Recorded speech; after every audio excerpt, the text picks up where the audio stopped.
ओम शंकरं शंकराचार्यं केशवं बादरायणं सूत्रभाष्यकृतो वंदे भगवन्तौ पुनः पुनः।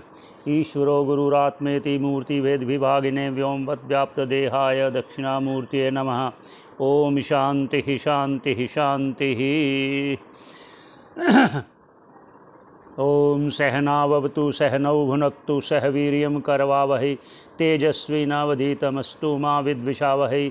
ओम शांति शांति शांति। हम कठोपनिषद का दूसरा अध्याय और प्रथम वल्ली पर शुरुआत करते हैं। तो पहला मंत्र है, भगवती श्रुति क्या कह रही है, उच्चारण करते हैं। प्रांचिखानि वयतृणत् स्वयंभूस् तस्मात् प्रांक पश्यति नान्तरात्मनः कश्चिदधीरः प्रत्यगात्मनम् ऐक्षद आवृतचक्षुः अमृतत्वम् इच्छन्। इस मंत्र में जो पूर्व अर्ध है, पहला भाग है, वो जो साधारण है, जो मुमुक्षु नहीं है, उसको बता रहे हैं। और जो उत्तर अर्ध है, अगला भाग है आधा मंत्र का, उससे वो एक अधिकारी पुरुष को बता रहे हैं, एक साधक के लिए कह रहे हैं। दोनों का कथन है।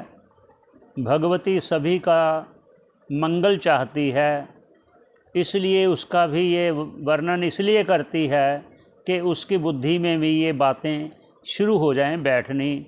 जो भी श्रोता है वो श्रोता हर प्रकार का हो सकता है, इसलिए उत्तम अधिकारी के लिए भी कहा, मध्यम के लिए भी कहा और अधम के लिए भी कहा। जो जो जिस जिस योग्यता को धारण करता होगा अंतःकरण में, वैसे ही वह श्रुति भगवती अपने अर्थ को प्रकट करती है उस रूप में, उत्तम मध्यम और अधम जैसे उसका योग्यता है। अब प्रयास करते हैं इसकी व्याख्या, सरल व्याख्या का। प्रांचि खानी,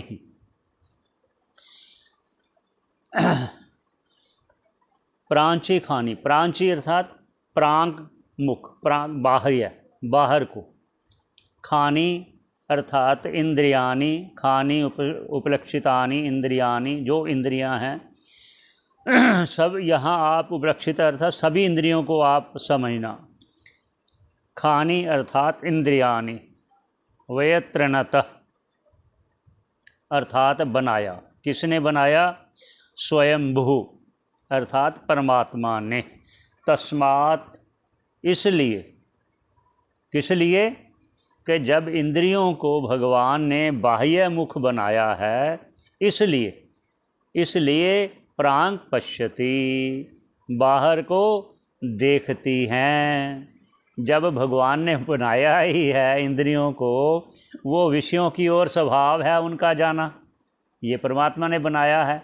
लेकिन बनाया है हर जीव के अपने अपने कर्मों के अनुसार उसकी प्रवृत्ति होती है, ये आप समझना।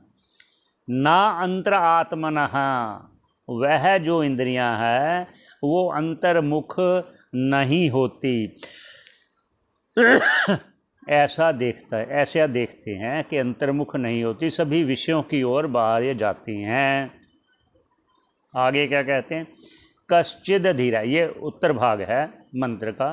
प्रथम हो गया वो सभी के लिए, और साधक जन और अधिकारी के लिए ये दूसरा भाग। कश्चिद धीरः प्रत्यगात्मनः ऐक्षद आवृत चक्षुः अमृतत्वम् इच्छन्। कश्चिद धीर, कोई धीर, वीर, विवेकी पुरुष, साधक पुरुष, अधिकारी पुरुष।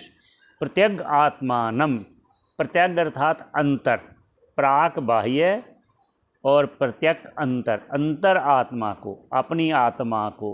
आत्मानम एकशत, देखने की इच्छा करता है। कैसे करता है? आवृत चक्षुः, चक्षुओं को बंद करके अंदर ध्यान लगाता है। किस लिए लगाता है? अमृतत्वम इच्छन, अमृत तत्व की इच्छा करने के लिए, अर्थात इस भाव सागर से पार होकर आत्म तत्व को जानकर जन्म मरण से रहित होने के लिए आवृत चक्षु अंतर आत्मा को वो देखता है। यहाँ आवृत चक्षु का अर्थ क्या है?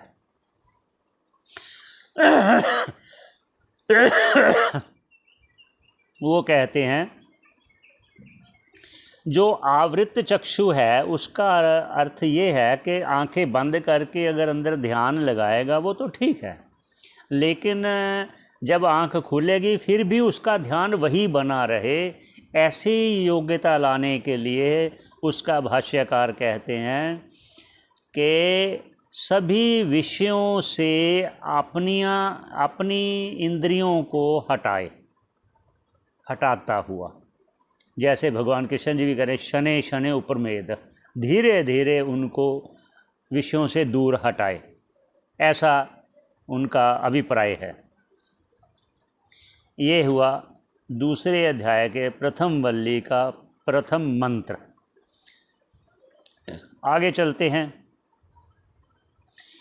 प्रांचः कामान् अनुयन्ति बालास्ते मृत्युर्यन्ति विततस्य पाशम् अथः धीरः अमृतत्वं विदित्वा ध्रुवमध्रुवेषु ना प्रार्थयन्ते।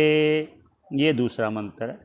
प्रांच अर्थात वो बाह्य भोगों को, कामान भोगों के, अनुयंती पीछे पीछे भागता है। बालास्ते बालास्ते क्या? जो विषयी लोग हैं, जो संसारी लोग हैं। ते वह मृत्यु यंति ही, वह जो विषयों की ओर भागते हैं। बाला जो संसारी लोग, ते वे मृत्यु को यंती प्राप्त करते हैं, अर्थात इस चक्कर में, जन्म मरण के चक्कर में रहते हैं। विततस्य क्यों कहा? क्योंकि ये मार्ग इतना ज़्यादा फैला हुआ है, अर्थात संसार कोई छोटा नहीं है, विषय कम नहीं है, अनगिनत विषय हैं, अनगिनत कामनाएं हैं, इसलिए विततस्य। जिस प्रकार समुद्र में मछलियां फैली होती हैं और उसको शिकारी जब जाल फेंकता है, वो जितना बड़ा जाल फेंकेगा उतनी ज़्यादा मछलियां होगी, ऐसे ही मनुष्य जितनी बड़ी कामनाएं रखेगा उतना ज़्यादा उसमें लिप्त होता जाएगा। वो पाशम उस कामनाओं के पाश से बंधा हुआ, इसलिए वो पाश शब्द गया। जैसे मछलियों को वो जाल से पकड़ते हैं। अब कहते हैं अथ मतलब इसके बाद हम वो भी कहते हैं। देखिए, श्रुति भगवती दोनों का ध्यान रखती है। श्रुति भगवती माँ रूप है। जिस प्रकार संसारिक माता अपने कुछ जो दो चार बच्चों को समान रूप से ध्यान रखती है, जो बीमार है उसको उसके योग्य उसको भोजन अर्थ औषधि वगैरह देती है, जो स्वस्थ है उसको उसके योग्य के अनुसार उसकी औषधि और भोजन वगैरह देती है, ऐसे ही भगवती श्रुति जिस के योग्य वह साधक है, संसारी हो असंसारी अर्थात साधक हो, अर्थात वो ब्रह्मचारी हो या सन्यासी हो, जिसको अभी वो ज्ञान नहीं हुआ, उन सभी के लिए समान रूप से प्रयत्न भगवती द्वारा होता है कि किसी प्रकार इसको ज्ञान हो जाए, किसी प्रकार ये भवसागर से पार हो जाए। वो सारा प्रयत्न भगवती श्रुति करती है। आगे क्या कहते हैं? अथा, इसके बाद क्या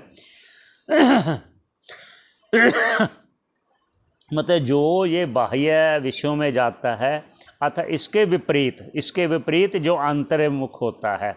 अथ धीरहा, जो धीर वीर हैं, अमृतत्वं विदित्वा, उस अमृतत्व विदित्वा जान करके,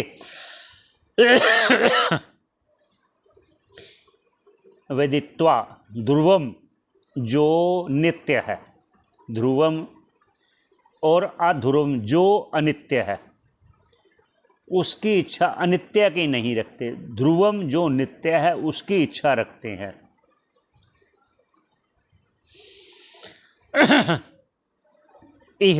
इस संसार में जो अनित्य वस्तु है उसकी इच्छा नहीं रखते। ना प्रार्थयन्ते, अर्थात उसकी प्रार्थनाएं नहीं करते कि हमें ये मिले अनित्य वस्तु। हमें नित्य वस्तु आत्म तत्व की इच्छा है, जिज्ञासा है, हम उसकी इच्छा रखते हैं, उसकी प्रार्थना करते हैं। ना प्रार्थयन्ते संसारिक, जो संसारिक वस्तु हैं उसकी प्रार्थना नहीं करते। तो हम 2-2 मंत्र लेंगे या कभी कुछ समय के अनुसार 3-3 मंत्र लेंगे, तो यहीं पर विश्राम देते हैं। ओम शंकरं शंकराचार्यं केशवं वादरायणं सूत्रभाष्यकृतो वंदे भगवन्तौ पुनः पुनः। ईश्वरो गुरुरात्मेति मूर्तिभेद विभागिने व्योमवत् व्याप्त देहाय दक्षिणामूर्तये नमः। ओम शांति शांति शांति।